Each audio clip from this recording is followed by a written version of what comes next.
Muy bien, chicos, pues ya acabamos de hacer el pase de lista pertinente. Entonces ya ahí está quienes están presentes. Igual reitero, estamos pues iniciando la clase del día 13 de julio del 2023. Muy bien, chicos, ya habiendo hecho el pase de lista, pues vamos a continuar. ¿Recuerdan qué fue lo último que vimos en clases antes de que se atravesara todo lo referente al examen?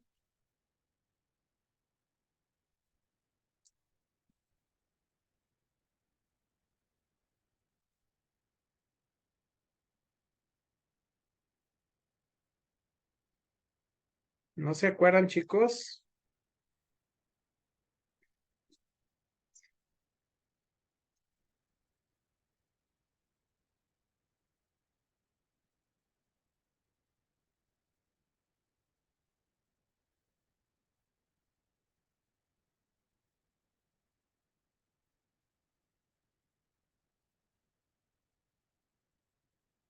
Ok, todavía están ahí, chicos.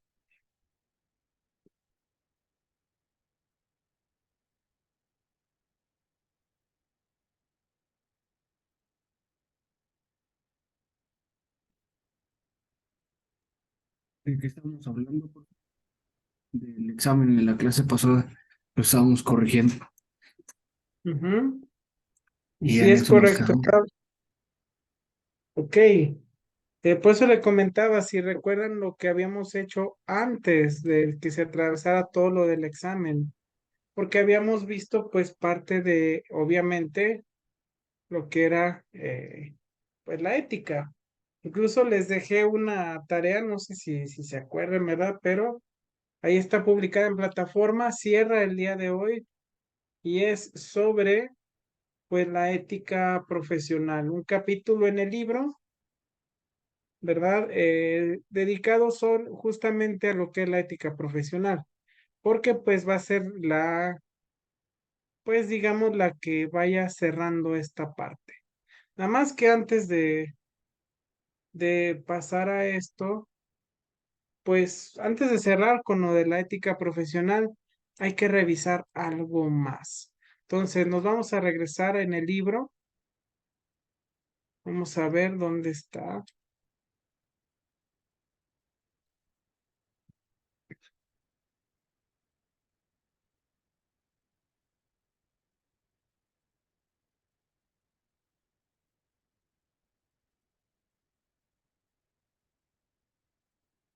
Ok, perdón, de hecho, dicha tarea,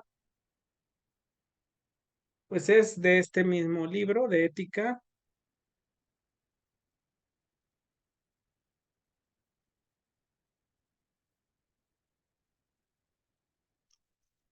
Ustedes van a hacer o están haciendo o ya hicieron, quiero pensar que ya terminaron esta parte, la unidad 14. Pero yo les comentaba que pues nosotros nos vamos a regresar el día de hoy a la unidad 2, principales modelos de la ética. Lo que nos corresponde ver, chicos, son distintas teorías y postulados filosóficos que pues le dan un sustento a lo que es el estudio de la ética. Entonces, este tema, de hecho, técnicamente ya lo habíamos empezado hace algunas semanas cuando empezábamos, o sí, cuando empezamos a hablar justamente de lo que era la teoría del contrato social. No sé si se acuerdan de ello.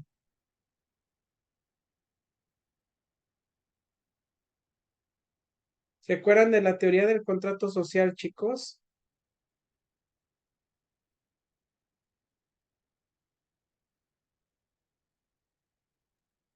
Sí, más o menos, sí. Ok. ¿Recuerda qué proponía el contrato social? Así lo poco que se acuerde, no es necesario, si se acuerda, o bueno, lo poquito que a lo mejor se acuerda de qué se trataba. Debe vivir en sociedad, como una comunidad, sin violencia. Ajá, ándele, eso es. Básicamente nos decía que el hombre vivía en un estado de derecho natural, ¿no? Donde podíamos hacer lo que pues básicamente nosotros quisiéramos. ¿Se acuerda?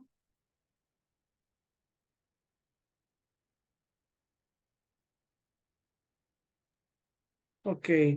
Había dos vertientes. Era la de Rousseau y la de... Sí, era la de Rousseau y la de Thomas Hobbes, que era pues a quienes estábamos estudiando. Ujú.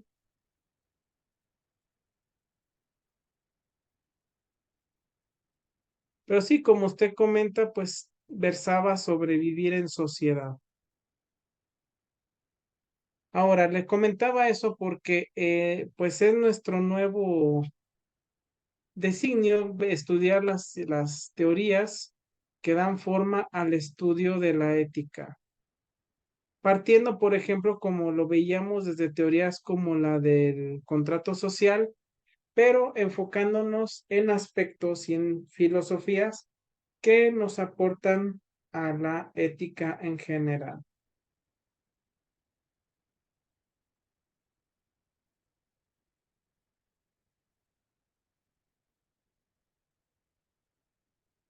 Entonces, habiendo pues comentado esto, vamos a pasar al capítulo número 2,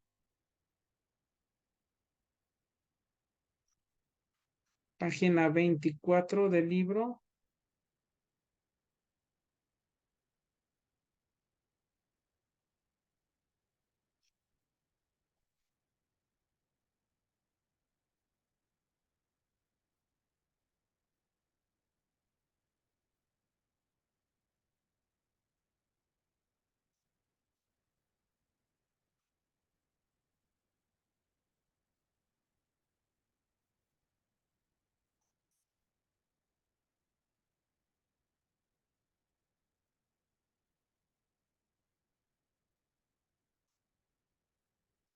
Y llegamos hasta este punto. Principales modelos de la ética. Les decía que en este punto, en este apartado, pues nos vamos a enfocar básicamente en esas teorías filosóficas que pues hacen referencia a lo que ya hemos visto sobre pues la ética profesional y todas las variantes de la misma ética. Entonces, vamos con las primeras, bueno, aquí lo que nos da es ay, caray. Lo que nos da es pues básicamente una reseña, un poquito hablarnos de lo que es la ética, los sistemas éticos elaborados en la historia y nos da una reseña de que pues básicamente la noción de ética como concepto se ha ido transformando, se ha ido ajustando a lo que requiere las sociedades y sobre todo a lo que las propias culturas y personas van entendiendo de lo que es pues el tratado de la ética. Pero pues como sabemos con los nuevos, las apariciones de nuevas tecnologías y con ello nuevos tipos de socialización y por ende nuevas formas de pensamiento, pues ha habido también nuevos paradigmas al momento de tratar de entender qué es la ética. Entonces, por eso es que este capítulo nos habla de antecedentes, de teorías que buscan justamente explicarnos la ética desde diferentes maneras. Y la primera, pues, es desde la ética de las virtudes o ética virtuosa.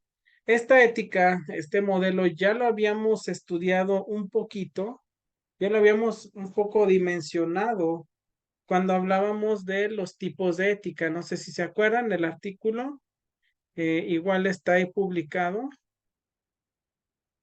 pero pues también profundizar un poco más respecto a qué nos dice este pensamiento.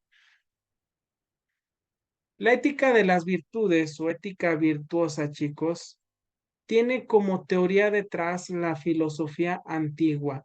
Esta filosofía pues está dictaminada a partir de los estudios, pues obviamente filosóficos y concepciones morales del ser humano. En estas concepciones del ser humano, pues básicamente lo que nos está comentando es que pues debe de haber una aspiración en el ser humano. Desde la filosofía, esta aspiración del ser humano, es decir, todo lo que el ser humano hacemos, pues tiene detrás, digamos, una intencionalidad. Y esa intencionalidad, chicos, va de la mano en que el ser humano busca siempre la forma de ser feliz. Digamos que desde la filosofía lo que se busca como personas, lo que queremos ser, nuestro objetivo de vida es el que podamos llegar a ser felices. Entonces, aquí la pregunta, ¿podemos llegar a ser felices dañando a otros o podrá ser lograrlo sin necesidad de que dañemos a otras personas? Bueno, la cuestión es justamente tratar de hacerlo sin necesidad de generar daño hacia los demás. Permítanme, ahorita les vuelvo a compartir.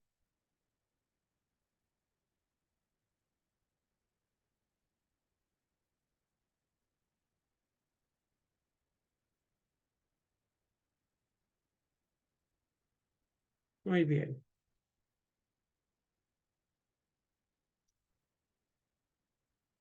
Les decía que básicamente lo que nos dice la filosofía es que el objetivo de todo ser humano es ese, es llegar a ser felices, pero que no puede encontrarse sino en Dios el fin último de la vida humana. Es decir, esa felicidad se alcanza mediante el ejercicio de las virtudes. En pocas palabras, lo que nos argumenta la ética virtuosa que se apoya desde la filosofía sofista, la escuela de Platón, la escuela de Aristóteles y la escuela de Sócrates, lo que nos dice es que como seres humanos ya estamos dotados de virtud.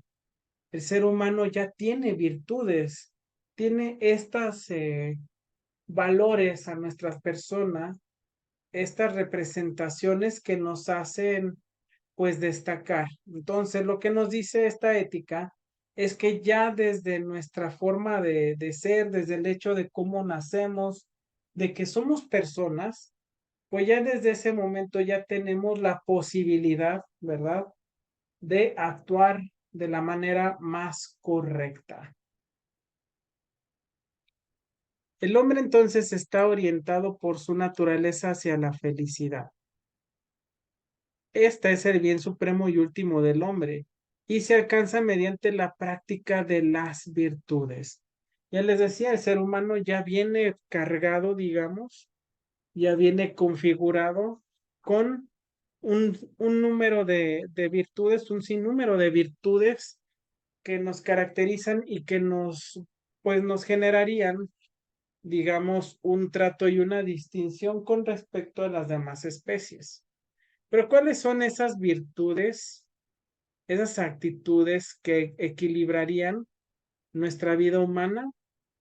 Pues son la justicia, fortaleza, templanza, veracidad, libertad y otras tantas más. Quiere decir que desde nuestra biología, nuestra capacidad de ser, ya tenemos instaurados en nosotros la posibilidad de aplicar la justicia, de ser justos, la capacidad de ser fuertes, de mantenernos. Otra capacidad que ya tenemos es la templanza, de no trastabillar en nuestras decisiones, de no tomar a la ligera las cosas, por ejemplo, la veracidad y la libertad. Nos dice entonces que la contemplación de la verdad es el ideal superior de toda vida virtuosa y que el bienestar de toda sociedad es lo que debe orientar las relaciones entre los seres humanos. Es decir, si todos los seres humanos desde esta filosofía tenemos todas estas virtudes, entonces por ende, como seres humanos, somos perfectamente capaces de llevar a cabo dichas virtudes. Entonces, si somos capaces de llevar a cabo esa virtud, pues lo ideal es que nosotros mismos la pongamos en práctica sin la necesidad de tener que estarnos cuestionando si lo hacemos o no. Esta teoría de la ética virtuosa también tiene pues permeadas algunas cuestiones religiosas, pero de una corriente de pensamiento más contemporánea, más cercana, es decir, no solamente enfocado en la filosofía antigua. Para que ustedes puedan, yo les sugeriría que para que se vayan empapando un poco más de lo planteado en distintas teorías, distintos tipos de ética, bueno, pues también chequemos las lecturas que aquí nos proponen. Entonces nos publican aquí una sobre Aristóteles, donde nos habla la virtud de la verdadera felicidad.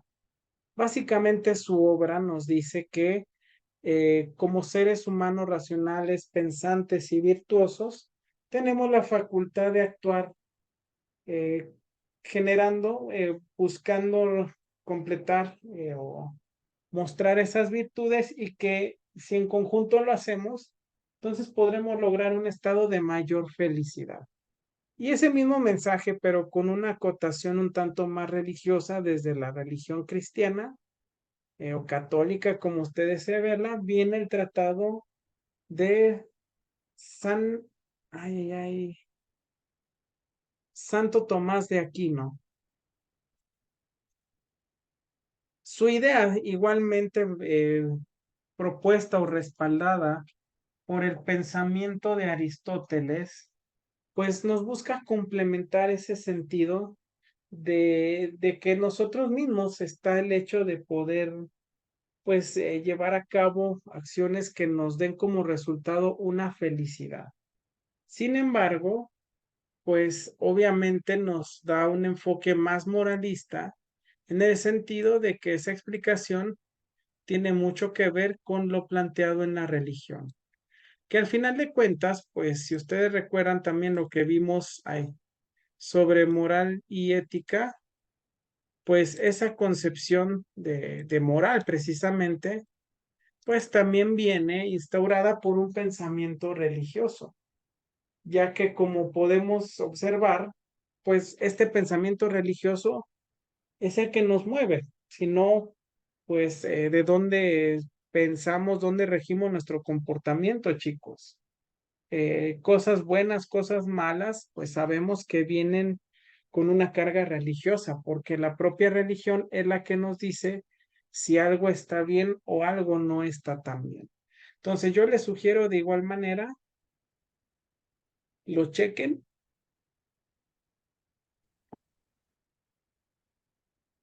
porque, bueno, les digo, es una lectura filosófica que aunque tiene carga espiritual, pues tiene una aportación muy importante en la filosofía. De hecho, si ustedes no lo sabían, Tomás de Aquino y San Agustín fueron grandes figuras dentro de la filosofía ya en la Edad Media, donde ya se le buscaba quitar de importancia a la divinidad y devolverle la importancia a toda la acción del ser humano.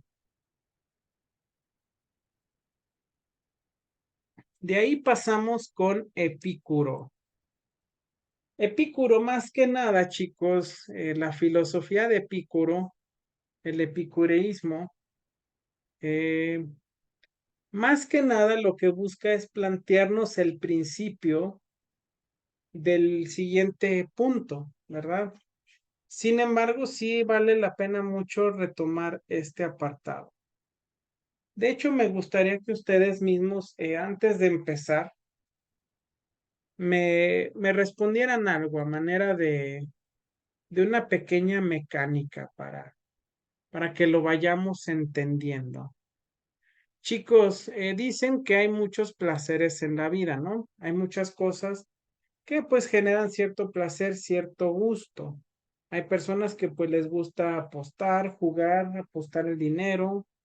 Hay personas que consumen ciertas sustancias, personas que hacen deporte, grupos de personas que hacen distintas cosas. Pero para fines explicativos nos vamos a ir con la comida. Chicos, qué platillo es el que más les gusta comer a ustedes?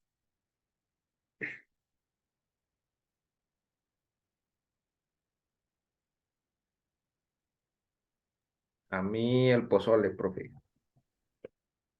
Pozole rojo, Sí, ¿ok? Pregunta, ¿cada cuándo lo come? híjole, yo creo que ahí sí es como en fechas, por ahí como cada septiembre en adelante. En la época del mes patrio. Ok, Víctor, pregunta, ¿cuánto pozole puede llegar a comer? Mm, en cantidad, pues en un solo día, bueno, en una sola comida, yo creo unos 2 platos. Dos platos, de esos grandes. Sí, profe. No lo culpo, el pozole es muy sabroso y no se prepara siempre. Entonces, cuando se prepara hay que aprovechar, ¿no? Sí, solo pocas veces en el año. Así es. Y cuando hablamos de que usted se come esos dos platos de pozole, quiere decir que ya terminando el segundo, usted ya está muy, muy lleno. Sí, Ahí es donde viene la pregunta, Víctor. Me dice usted, sí, sí me comería esos dos platos, sí, acabaría muy lleno. La pregunta del millón, ¿le genera malestares el comer en exceso toda esa comida?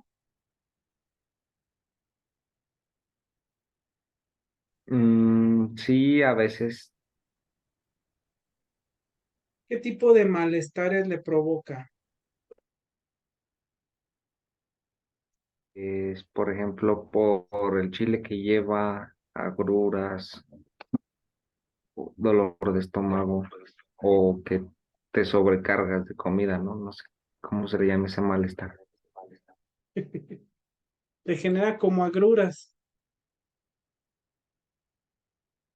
Sí, se profe. siente lleno. Y a veces hasta ni es tan divertido estar comiendo, ¿verdad?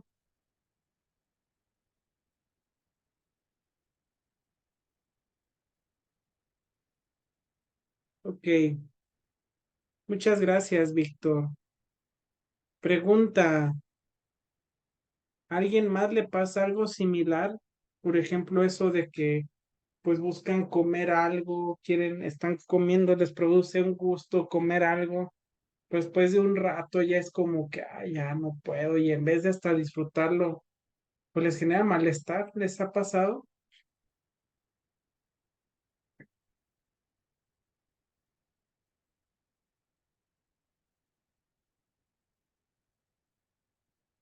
¿No les ha pasado? Dice Gutiérrez que a ella no.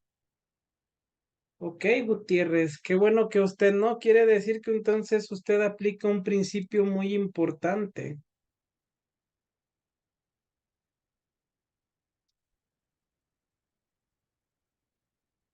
¿Cuál es ese principio importante? Les decía que esta filosofía más que nada es como un preámbulo. Es para ir estudiando, pues justamente lo que nos propone la otra teoría.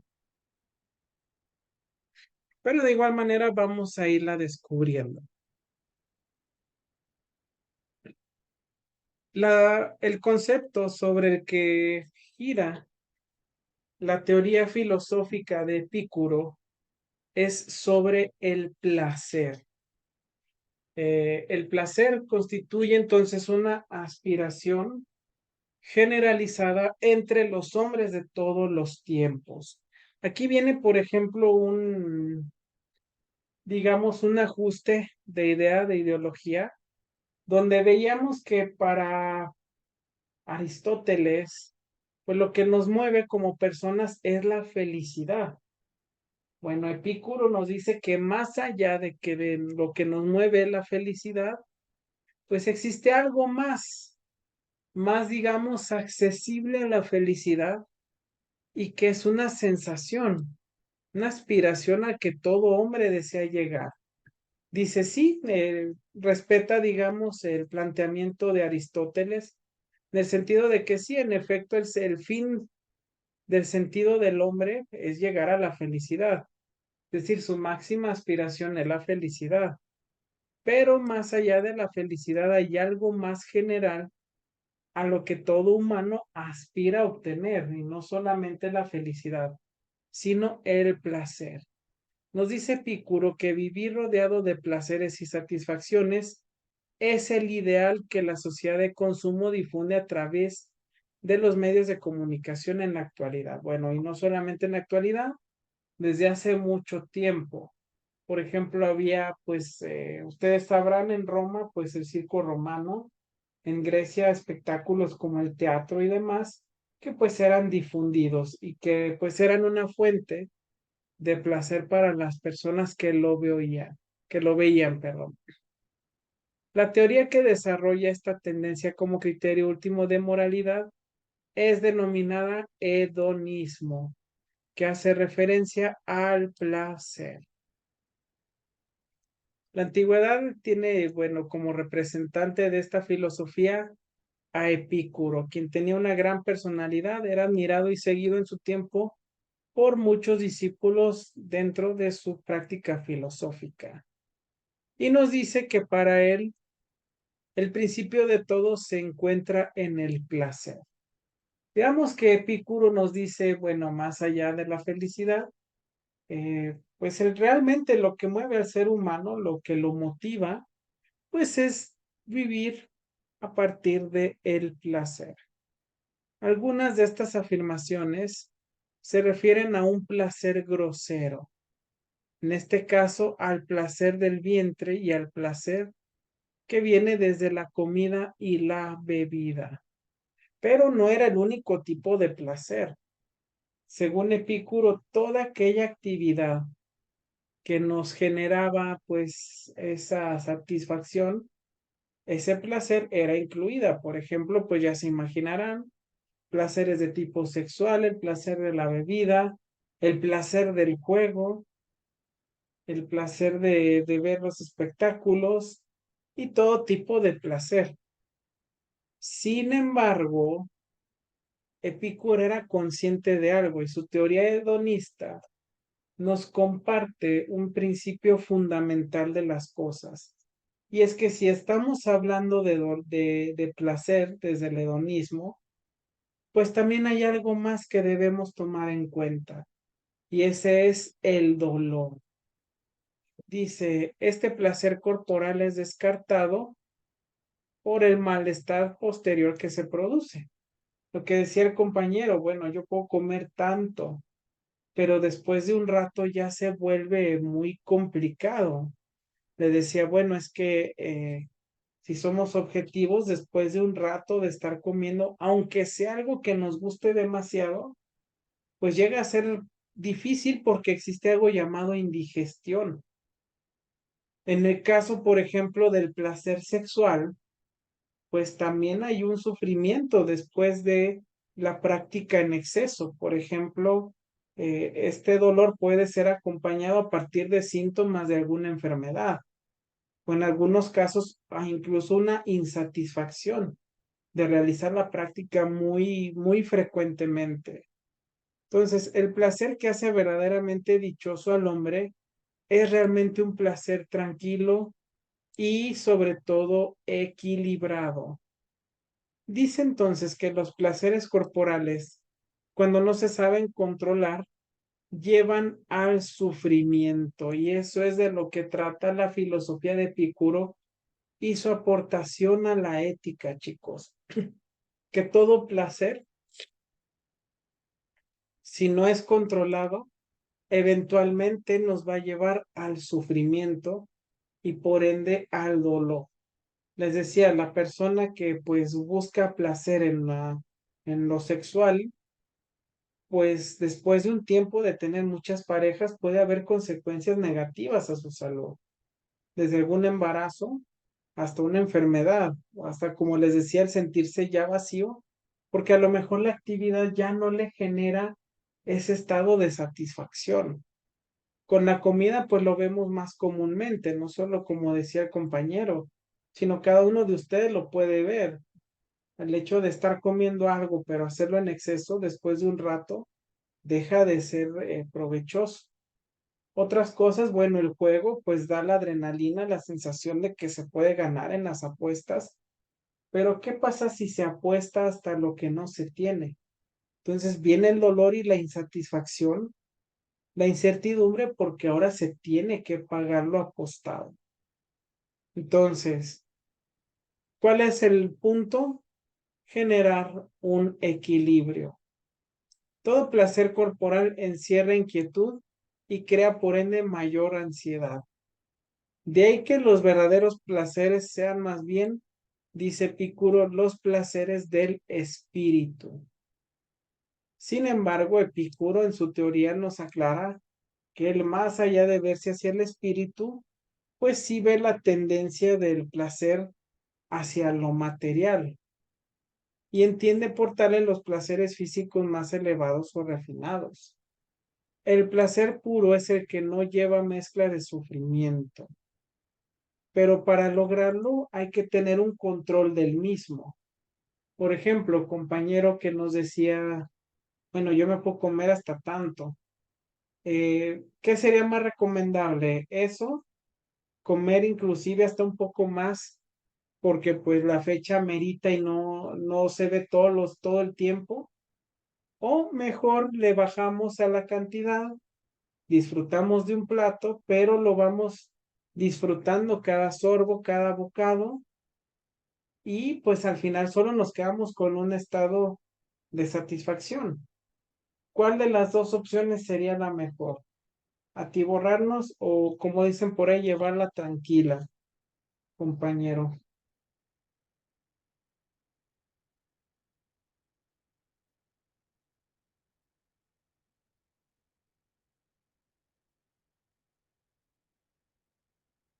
Hola, hola.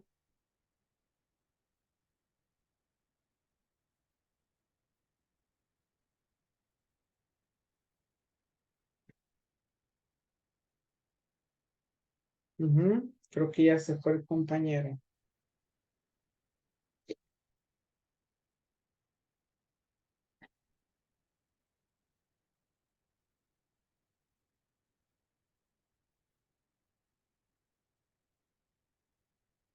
Ok, bueno, nos mandó por chat.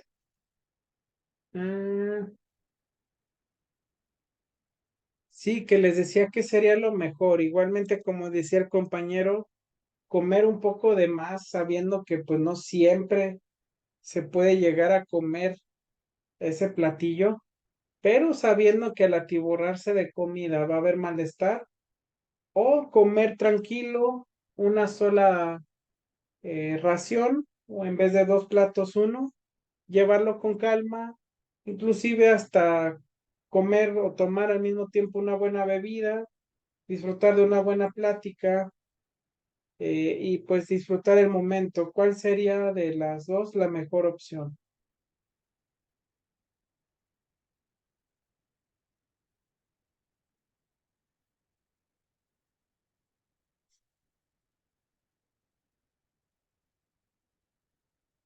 Vamos a ver. Ujú.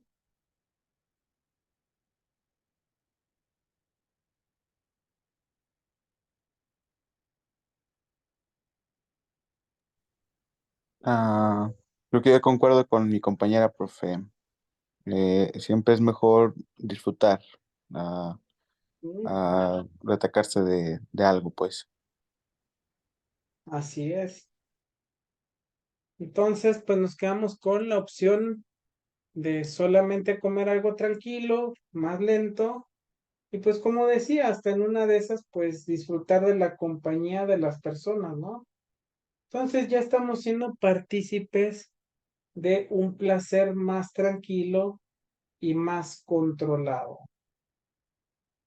Eso es básicamente lo que nos dice, pues, Epicuro, y todavía lo remata con tal placer deja un recuerdo agradable que hace desear repetir la situación.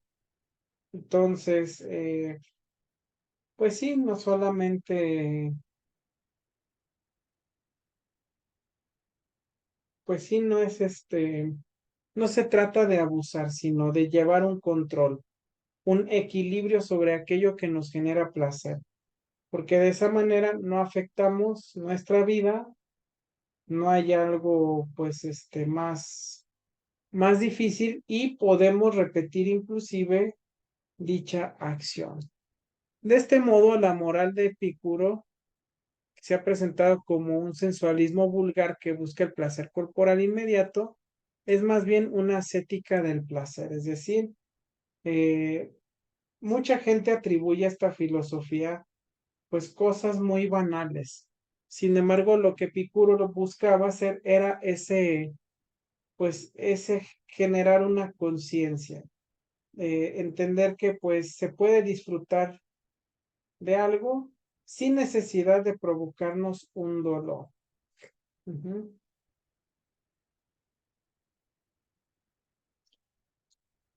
El placer calculado entonces exige un gran control de sí mismo y una buena madurez intelectual.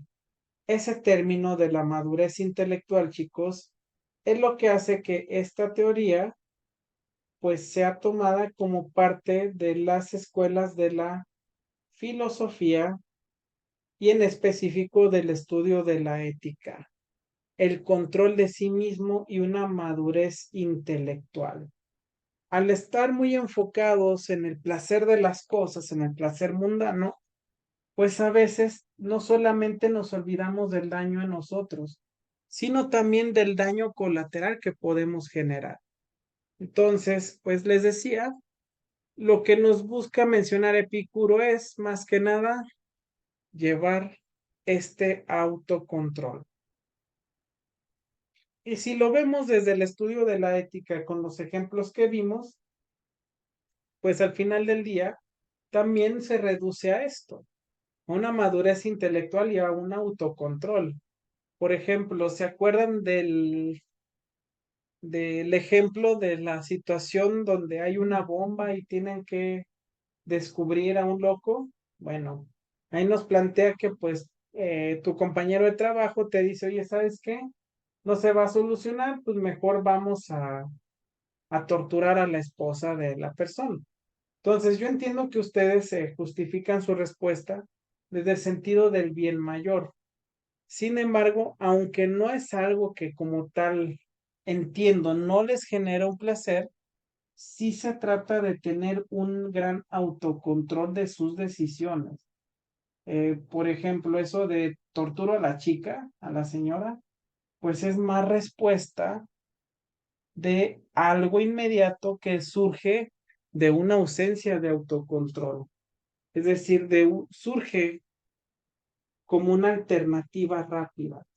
Y Epicuro lo que trata de concientizarnos y hacernos entender es justamente eso, que debemos tener una noción de autocontrol, saber seleccionar los placeres y sobre todo saber calcular la medida de los mismos, con el fin de eliminar lo mayor posible el sufrimiento.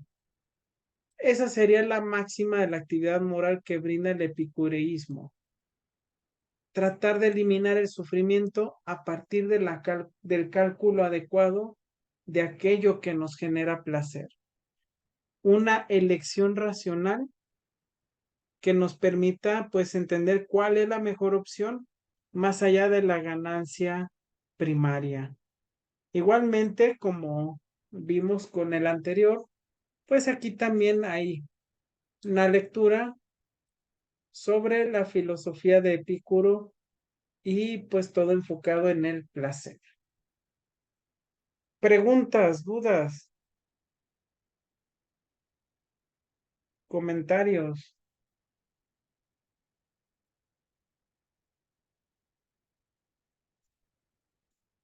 Dudas, chicos. Ok, les hago la siguiente pregunta. ¿Alguno de ustedes ha escuchado el término estoico?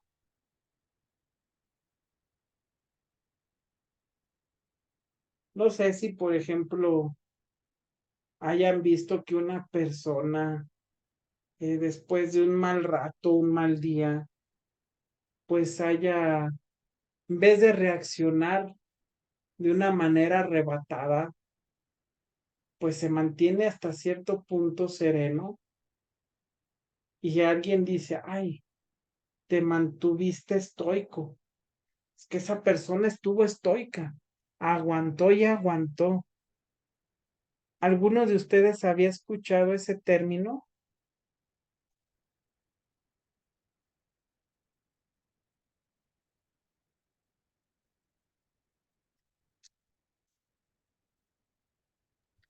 No, profe, no, yo no lo había escuchado. ¿Nunca habían escuchado esa palabra? ¿Estoico? Ujú. No. Bueno, o sea, sí, sí me suena familiar, pero no, no me acuerdo qué significa. Ok, Gutiérrez dice que tampoco. Muy bien, chicos. Entiendo que no lo hayan escuchado, pero fíjense que pregunto mucho sobre ese término y cada vez me resulta interesante que siempre que pregunto sobre ello, muy rara vez las personas han escuchado sobre lo que es el estoicismo, sobre lo que es mantenerse estoico. Y es algo interesante porque, pues, quiere decir que entonces nos estamos olvidando de esa enseñanza. Y yo les comento, es una filosofía bastante interesante. Ahorita les explico el por qué.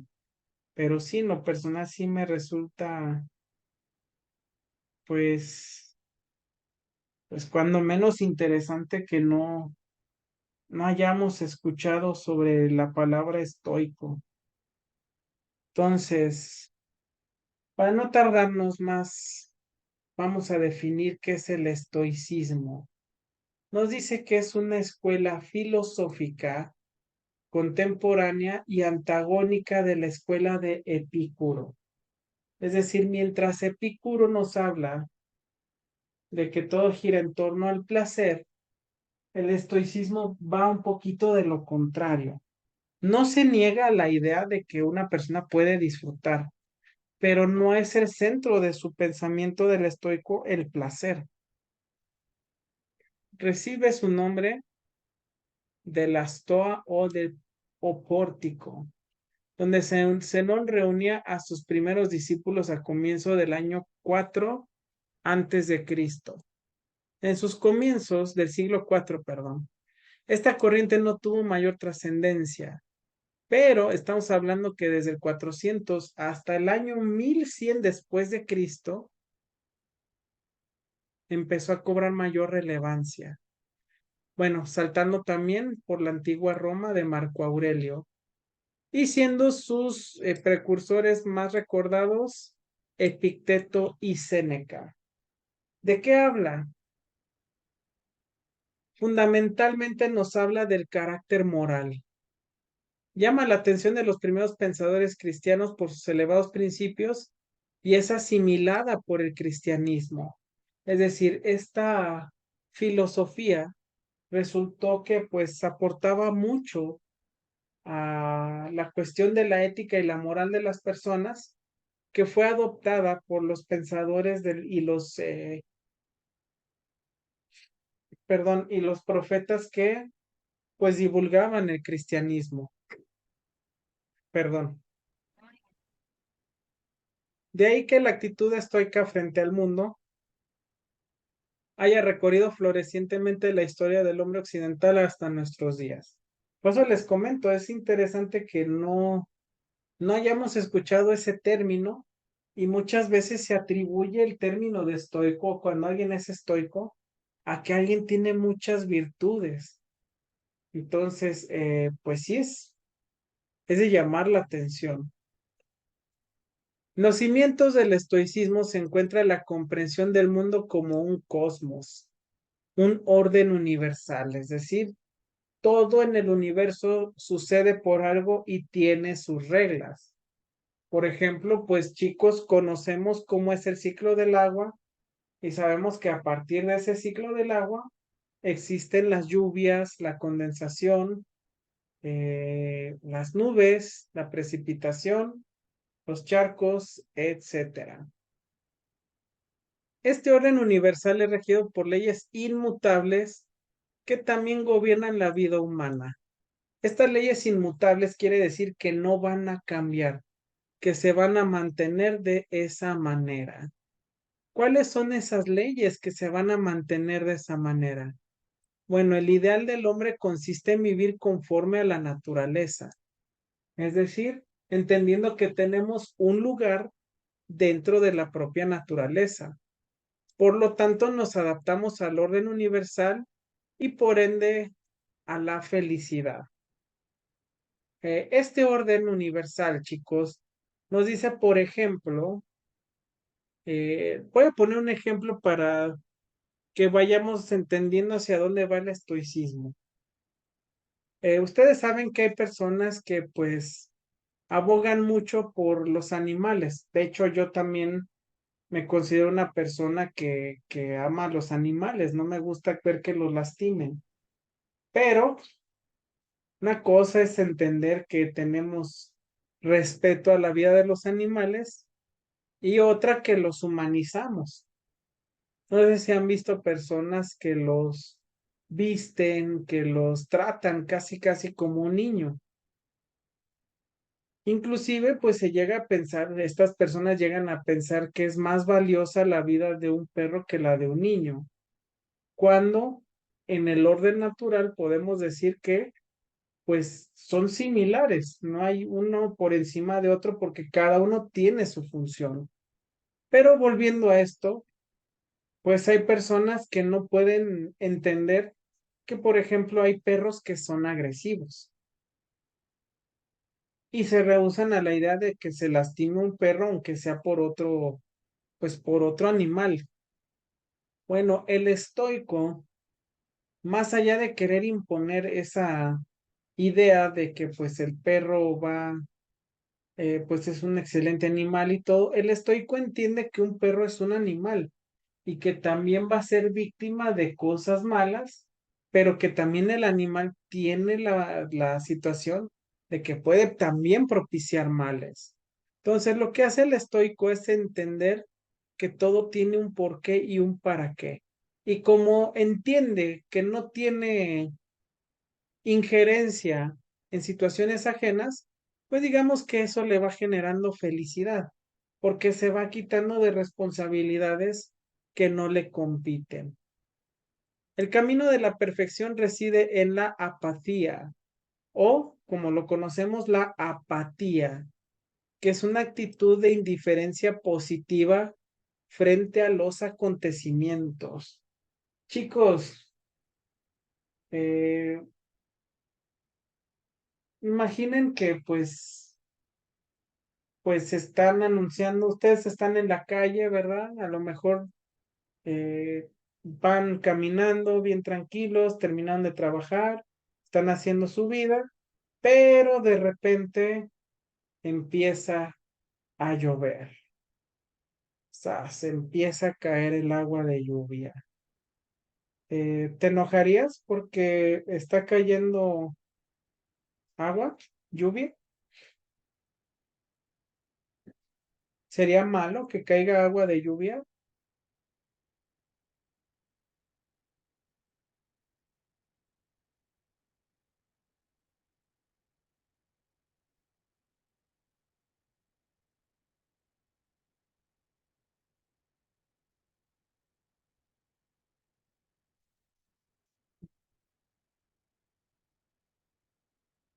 Dice Guadalupe, pues no, no tendría caso.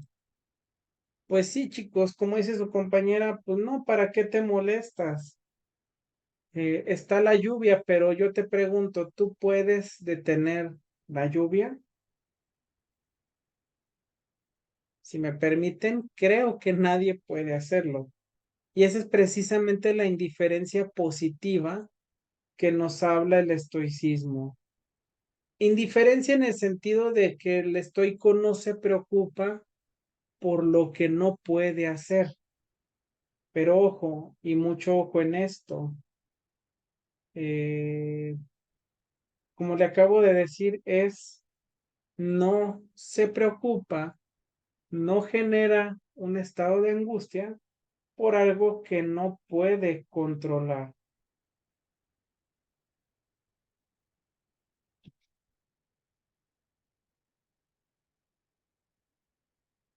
Esa es la indiferencia positiva, chicos, que pues no se angustia demasiado por cosas que no puede hacer, pero pues tampoco es como que le pierda el gusto por las demás cosas. Entonces, para alcanzar ese estado, el hombre debe comenzar por cultivar cierta imperturbabilidad. Es decir, dicen por ahí, el arte sutil de que todo te valga un comino, pero no porque tengas indiferencia de que no te afecten, sino que saber elegir qué es aquello que te puede causar un problema contra aquello por lo cual no puedes hacer nada. Entonces, el no dejarse turbar por nada, ser agradable, sea agradable o desagradable, nos garantiza la tranquilidad de espíritu, en armonía total con la naturaleza. Cuando hay personas que les ocurre algo muy feo, muy fuerte, o algo muy inesperado, por ejemplo, una persona que ha tenido un mal día, muchas veces pues hasta se ríe y dicen eso, bueno, pues es que ya mejor me río, ya pasaron cosas, ya qué puedo hacer. El estoico no llega hasta ese punto de reírse, pero sí entiende que a lo mejor hay cosas que escapan a su competencia. Entonces, esto se los comparto, chicos, porque no solamente va sobre el pensamiento de la ética, sino a veces el lidiar con un trastorno como lo es la ansiedad. Entonces, aquí la cuestión es el trabajar, el no turbarse de las cosas, el que algo no te afecte más de lo que pueda o necesariamente pueda afectar. ¿Por qué? Porque, por ejemplo, ante una pérdida, ante una situación difícil, pues debe de haber una reacción, eso es un hecho. Pero el no turbarse de más, el no engancharse, como dicen por ahí, con cosas fuertes, es lo que permite la tranquilidad del espíritu.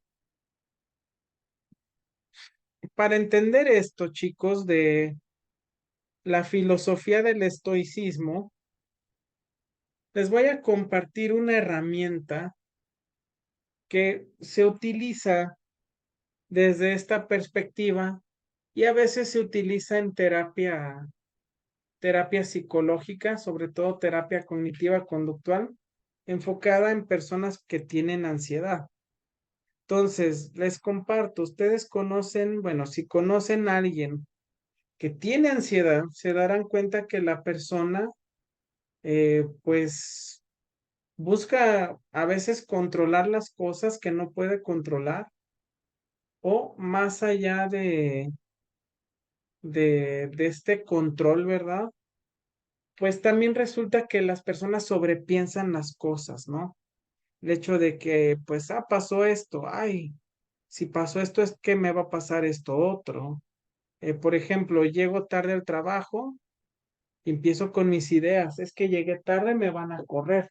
Seguramente me van a correr porque llegué tarde y es que, pues, si yo le digo a la persona que llegué tarde, me va a contestar esto y empiezan a hacerse un montón de ideas muy fuertes.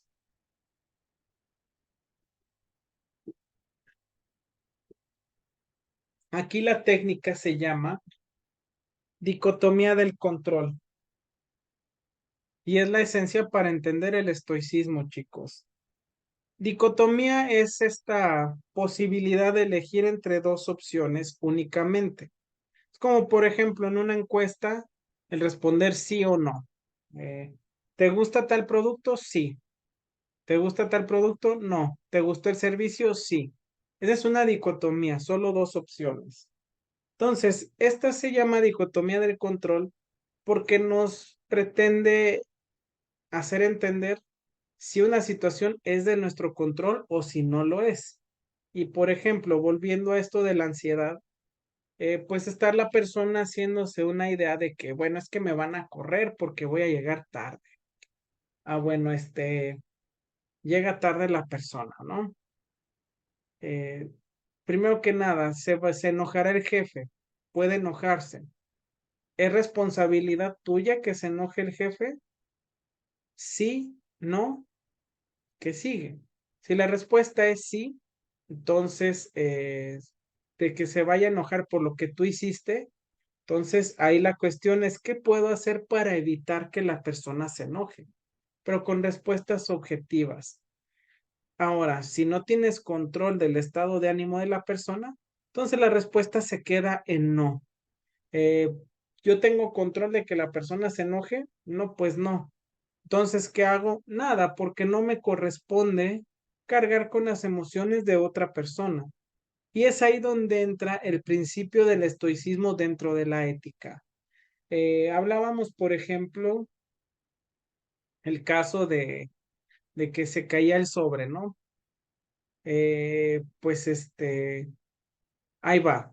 Eh, ¿Puedes devolver el sobre? Sí, no.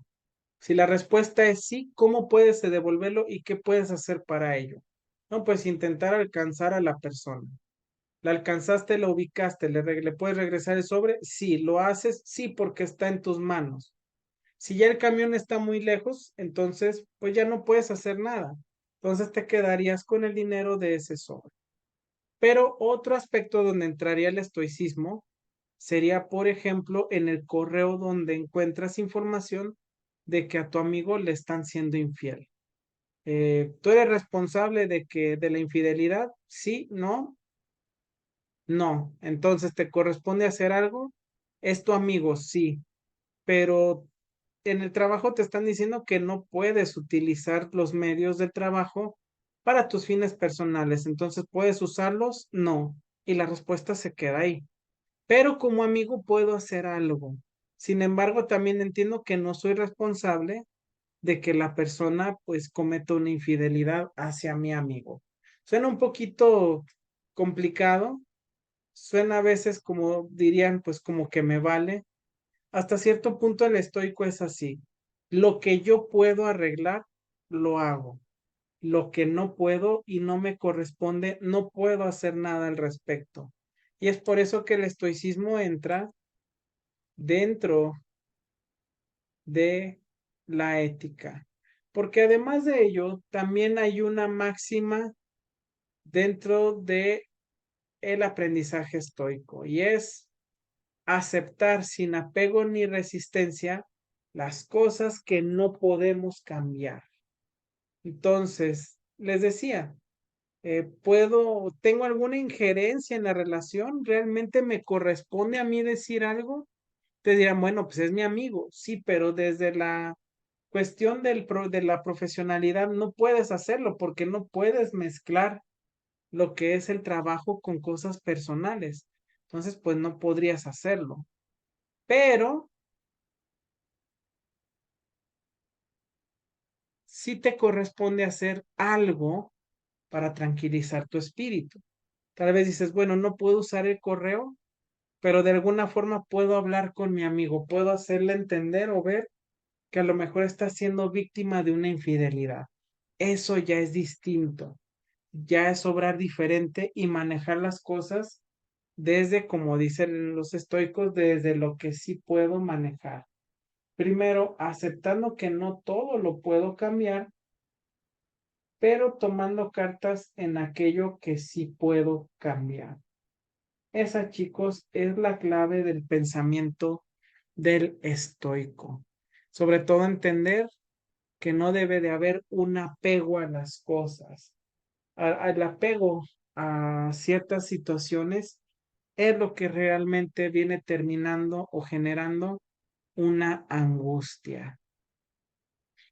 A esta actitud, además, se une la conciencia de la dignidad humana, basada en que todo en el universo es divino. Por tanto, como seres humanos, todos los hombres somos iguales y por ende tenemos la misma dignidad. Es tan respetable el esclavo como el libre, el bárbaro como el romano, el político, sí, porque es persona, como aquella que gobierna. Todos formamos parte del orden cósmico divino. Entonces el estoicismo entiende ese respeto a la vida, que todos tienen una dignidad y por ende solo puede intervenir en lo que le corresponde sin tener que tomar un apego desmedido contra aquello que no puede resolver. De este modo, el estoicismo culmina en un humanismo universalista, es decir, entiende el valor de cada persona, el potencial de cada una, pero también que hay cosas que no pueden realizar y otras que sí. La patria del hombre se amplía, ya no es la ciudad, la polis de los griegos y todo el mundo, la humanidad entera, pues tiene este grado de virtud, de humanismo. Entonces, queda claro que desde la ética, la filosofía estoica, bueno, el estoico solamente puede hacer lo que le corresponde, pero en efecto tiene que responder por aquello que debe responder y nada más, chicos. ¿Sale? ¿Preguntas, dudas?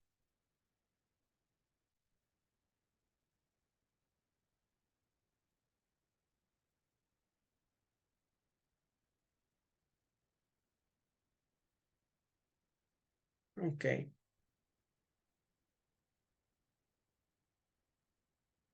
De ahí, bueno, pues vamos al neoplatonismo, este lo vamos a ver muy por encima, porque pues básicamente el neoplatonismo va de la mano con la filosofía aristotélica, entendido que van enfocados en la virtud del ser humano, ujú, en el fundamento del todo, el uno, que es el ser perfecto, primero y absoluto. Entonces el ser humano proviene de ese uno. Somos perfectos porque tendemos a la virtud. Ujú, pero depende de qué tanto accionamos esa virtud y qué tanto elegimos hacerlo. Ahora, entonces brincamos a la última que vamos a ver el día de hoy, y es la ética de Immanuel Kant, también llamada como ética del deber. Nos dice que desde la antigüedad hasta la modernidad, la moral del hombre occidental estuvo orientada por la teología moral cristiana. Esta, digamos, tomó el Evangelio, pues principales aportaciones morales y éticas aportadas por la escuela aristotélica, la estoica y la neoplatónica, asumidos en forma sincrética, es decir, pues la Biblia, la creencia religiosa, vaya, los valores religiosos morales vienen apoyados de estas tres filosofías, donde pues lo importante es el ser humano, su estado de felicidad y el estoicismo del mismo. Pero llega un filósofo a mediados del siglo XVIII, Immanuel Kant, que desarrolla otro modelo de la ética, buscando fundamentarla para la vida moral. Es decir, más allá del pensamiento sincrético religioso, busca generar un pensamiento ya más establecido y que permita al hombre actuar en la ética. Se tenía antes un fundamento donde las exigencias o principios en realidades exteriores y trascendentales al hombre mismo fundamentaban sus exigencias. Es decir, si a ti te correspondía algo, como les decía desde el estoicismo, tú lo tienes que hacer, pero no puedes hacer algo que no puedes, que no te corresponde realizar. De ahí parte la idea de Kant en darle a la moral el fundamento de autonomía. Recuerden que hablábamos en la ética de la virtud de justamente la autonomía y la autenticidad.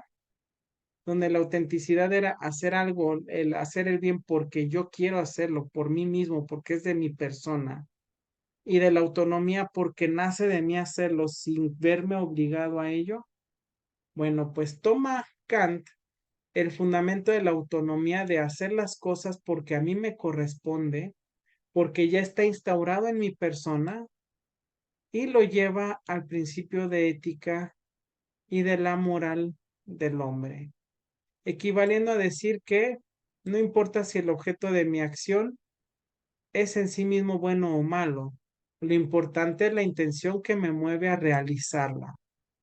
No es tanto como que el fin justifica los medios, pero sí que toda acción que que todo hombre debe realizar, va a ir cargado con la intención de hacer lo mejor por el bien común. Por ejemplo, contrario a lo que hablábamos de no torturar a la persona, lo mejor ustedes dijeron, bueno, es que yo torturaría a la mujer porque pues el bien común me mueve. Sería una persona contra todas, contra muchas vidas. Es lo que llamamos como la disyuntiva del tranvía, donde pues si van a arrollar a unas personas o un tranvía se va a accidentar y provoca más muertes, pues lo mejor es que entonces se lleve a 3 personas y no a tantas.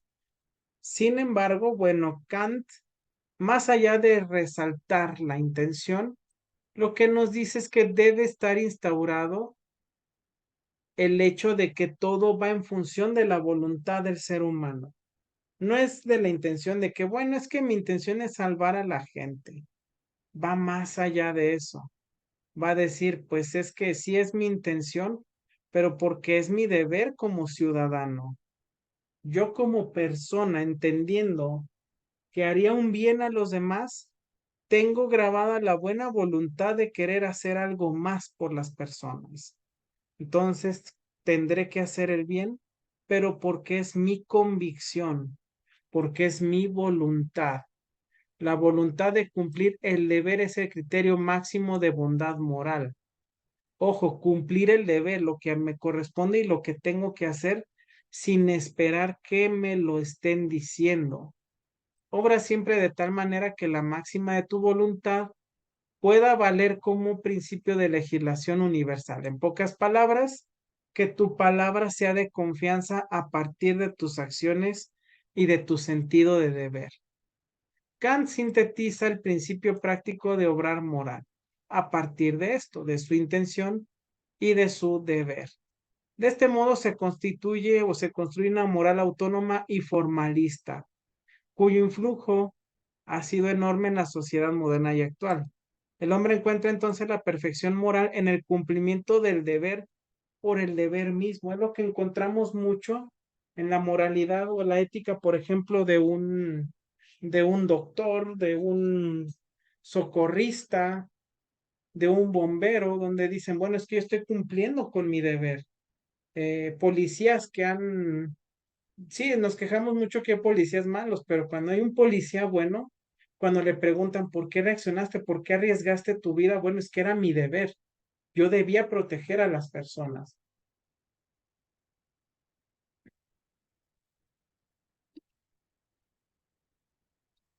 Es ahí donde se traduce la ética del deber de Immanuel Kant. Nuestras acciones a partir del deber. Dice, no importan las consecuencias de las acciones, el beneficio o el perjuicio que de ellas siga. Lo importante es haber cumplido exactamente con el deber, y el deber me lo indican las leyes de la sociedad.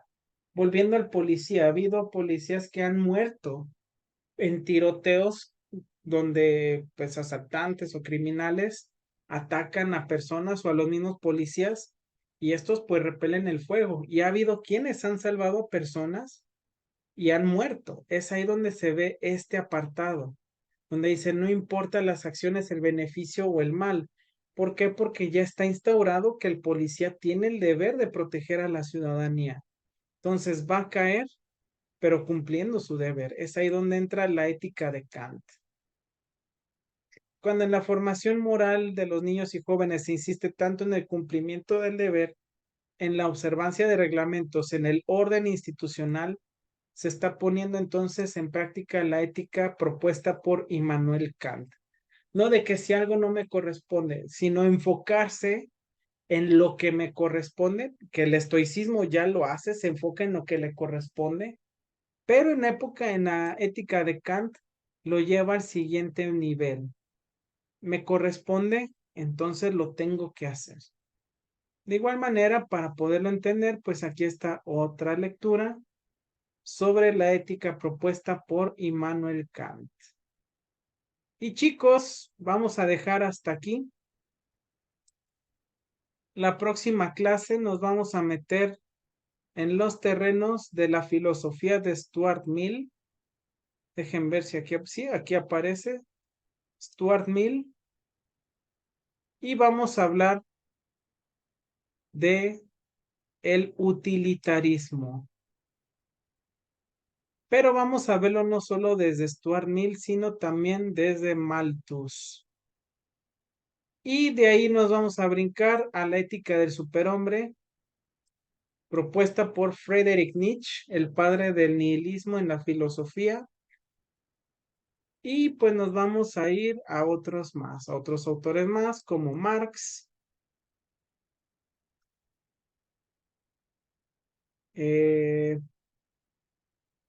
a la ética axiológica o de la acción, a la ética de la liberación y a la ética comunicativa. Entonces, si nos vamos al índice, podremos darnos cuenta que todavía nos falta la mitad de escuelas. Pero es importante repasarlas para ver de dónde surge realmente el pensamiento de la ética como lo vemos en la actualidad. Entonces, la próxima semana vamos a continuar con el utilitarismo de Mill y de ahí hasta la ética comunicativa. ¿Sale, chicos?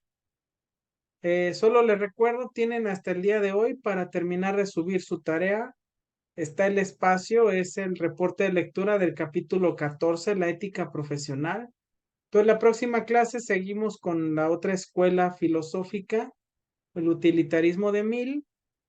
Ustedes terminarán su reporte o lo subirán sobre la ética profesional y una vez terminando de ver las escuelas de la ética, entonces lo que nos corresponde ahora es enfocarnos en la ética profesional, que pues ya está la semana 9, la semana 10 terminamos con los tipos de ética, no tipos de ética, sino los tipos de filosofía que aportan a la ética y de la clase 11 a la 12 más o menos sería enfocarnos en la ética profesional. ¿Sale, chicos? Prendan su camarita, ya vamos a despedir la clase.